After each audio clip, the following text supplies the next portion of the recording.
So I have mixed emotions on seeing Trump prove me right last week when he decided to gut the US economy overnight.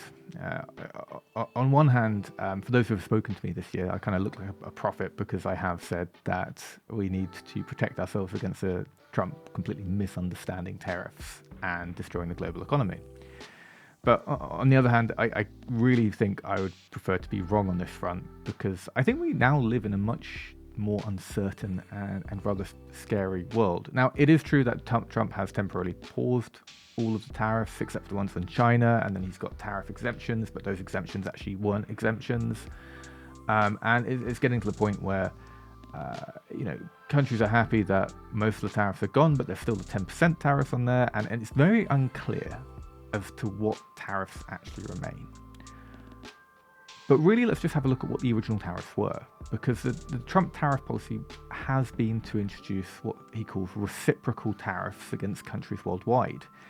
But this isn't really the case. The EU was subject to a 20% tariff rate, which is over 4% of the EU's average tariff rate against the US.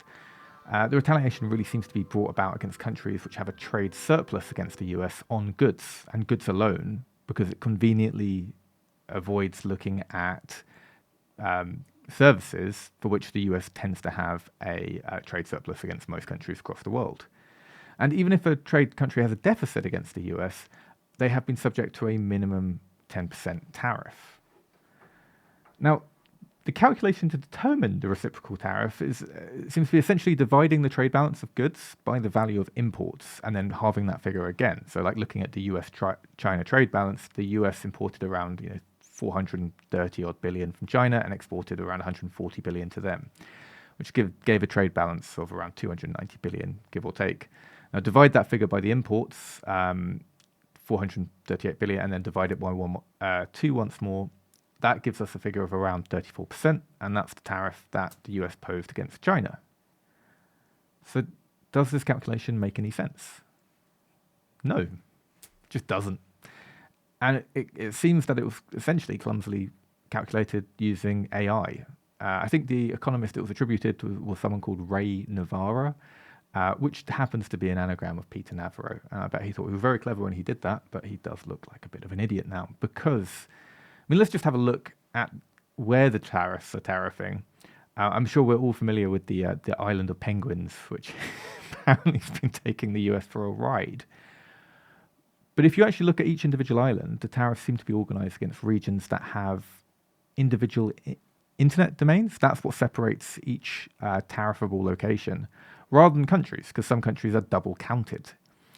And that's an odd choice, because it makes no sense to tariff according to internet domains.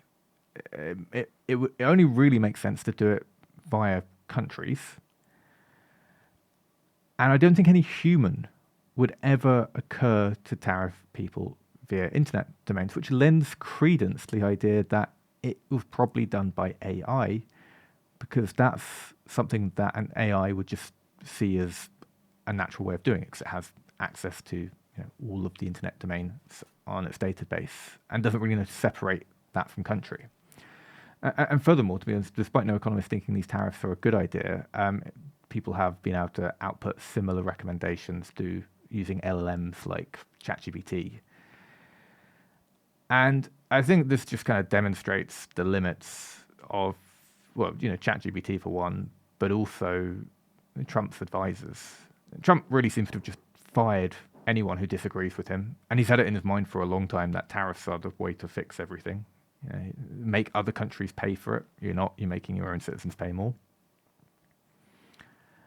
I mean, let's look at Lesotho as one of the targets for the tariffs.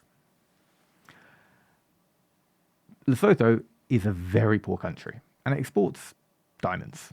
It buys virtually nothing beyond a few mining vehicles from the US, and it mainly needs food and energy. And you tend to buy those cheaper from nearby countries. Now, Trump's AI-inspired tariff saw this as a 99% unfair playing field and imposed tariffs of 50%. Now, just think about this. Do you think that 50% tariff is going to encourage Lesotho owners to buy, American food like Quaker Oats? No. Will it increase the number of diamond mines in Montana? No. Lesotho is an example of the US essentially exploiting a country for its natural resources and then placing tariffs on it for essentially buying cheap diamonds from them.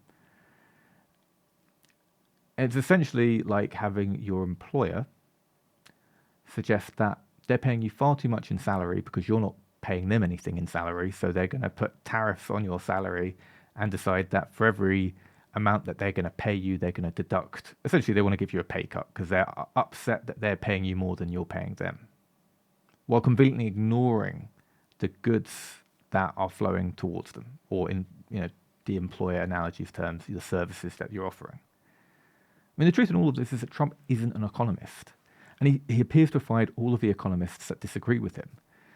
And we kind of hope that the ones that remain might be, sleeper agents for the sane, but I don't see it. And a lot of commentators in the market are suggesting that investors should ignore the headlines and focus on their long-term strategy of investing. Now, I do believe that we should focus on our long-term strategy of investing, but most of those commentators are basically saying dollar cost average into the S&P 500, the Nasdaq 100, because long term the US constantly grows. But that may not be the case forever, because this is the tariffs are damaging, but they're not the root cause for the damage. The root cause is that an emotionally stunted, intellectually deficient president has no checks and balances as he chainsaws his way through 90 years of US economic stability. A toddler's taken control of the airplane, and he's insisting he knows how to fly the thing. And the question is whether we, stay and assume that the plane will land safely like it always has, or whether it's time to jump and aim for water. By which I mean diversify your investments and, bet on some other countries. As tariffs and reciprocal tariffs and retaliatory tariffs ratchet higher, most international trade is going to be severely impacted. Now, there has been a pause. But that pause could be undone at a moment's notice. It really does seem to be economic decisions, decided by emotions. And it's a really bad policy as well, because, if you look at theory of comparative advantage, the US is, let's say, better at both high-tech and making steel than India, right? Suppose that is true. But it's a lot better at high tech.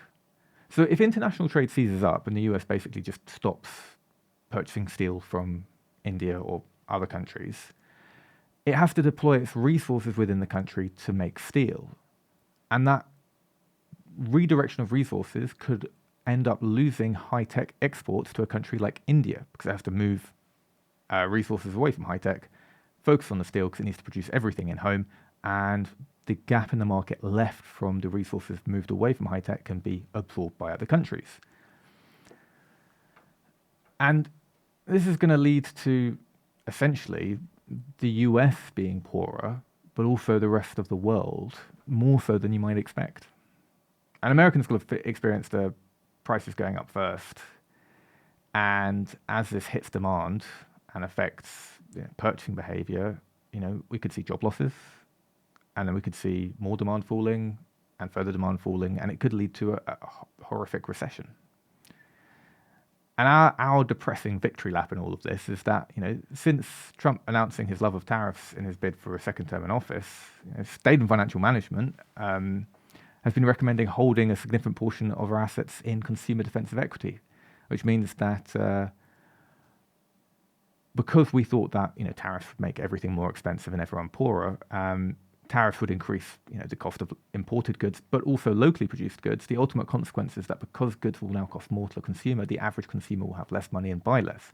Consumer defensive goods are goods that people's demand for them are resistant to economic factors. It's like toilet paper, not toilet paste, that sounds horrible. Toilet paper, toothpaste, shower gel, shampoo.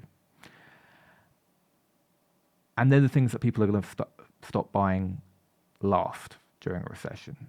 And this consumer defensive focused strategy has kind of paid off. So we've allowed our clients to beat the market by resisting a lot of the dramatic drops we've seen over the last week. But we've still suffered. Everyone's suffered the last week.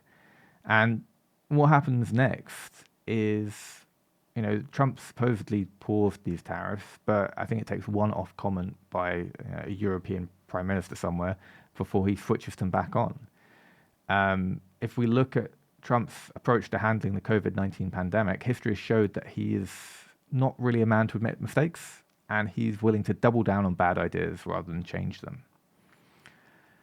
And if the tariffs come back on, we're going to see a rise of further retaliatory tariffs. We've definitely seen that within the US-China tariff situation. But the really bad problem is not the tariffs themselves, it's his foolish economic approach. Trump's foolish economic approach has damaged the world's confidence in the US economic system and the US economy as being a reliable trade partner. And the US system of checks and balances has failed. Trump promised to run the US like a business. He's keeping that promise, but he's running the US into the ground like many of his bankrupted ventures, a la all his bankrupted casinos. And no one's stopping him. I think that the sad truth is that the US has been a very reliable partner to countries across the world for 90 years. And now it's showing that it's not a reliable partner. And now we're seeing countries try and move away from their investment in the US economy. An example of this is Japan has been dumping US sovereign bonds, which is pushing up the US sovereign bonds yield pretty high. I think it's around 4.5% at the time of this recording. And what that means is that when the US needs to borrow money or refinance its existing loans, it's going to cost much higher borrowing costs because less and less countries are willing to lend money to the US. And that means the US government's going to have less money. And it's also devaluing the dollar. It's true that the markets have bounced in the last few days, but I'm not really sure that they've actually bounced more than the dollar's fallen. Because while investments within the S&P 500 are worth a higher dollar amount, if you're a foreign investor or you're an investor who just views it as the actual net value removed from dollar exposure, it still falls in euro terms, falls in yen terms or Swiss franc terms. I think that the world is going to look for stability. And the places which I think are considered very stable trading partners are places like the EU. I think they could swallow up a lot of the US's trade partnership status. But I'd also bet on regions like China, who have shown that, one, that they're not going to let the US push them around because they're like, yeah, sure, you can tariff us, we'll tariff you back. You are 15% of our exports, but we will just take the hit. Didn't help that they were called peasants by J.D. Vance. Didn't help that the US administration's diplomatic pressure on them is just basically saying they've got no choice but to give in to us. If anything, that's going to harden their resolve. So, yeah, long-term bet, we think Europe and China are going to emerge as future global investment leaders, and we're recommending our clients, rather than bet on one winner long-term, our focus is to invest in both the Europe and China, while also keeping exposure to America, because I'd never count America out. I think they're fantastic capitalists. I mean, awful at doing what they do, but take a look at the healthcare system. It's awful for the consumer, but it's a fantastic way of making lots of money at the expense of others, which from an investment perspective is brilliant. From a humanitarian perspective, it's awful. And hopefully, in 10 years' time, we'll look back on this moment and go, wow, can you believe the US got that close to falling off? I'm really glad that, the Senate grew a backbone, if it does, and wrested control away from him. Because the whole benefit of the US system of checks and balances is that you're not supposed to have a crazy leader who just implements tariffs on a whim and upsets all of its global allies because he fancies doing it, and that you've got places like the Supreme Court, you've got places like the Senate who do have the power to stop him doing these things. They're just not using it right now. Anyway, it's short term the tariffs are going to cause a lot of upheaval in the market, and long term this action by the Trump administration is going to open the door for growth in Europe and China, but net effect probably bad for the world. I've been Luke Staden. That's been a quick update.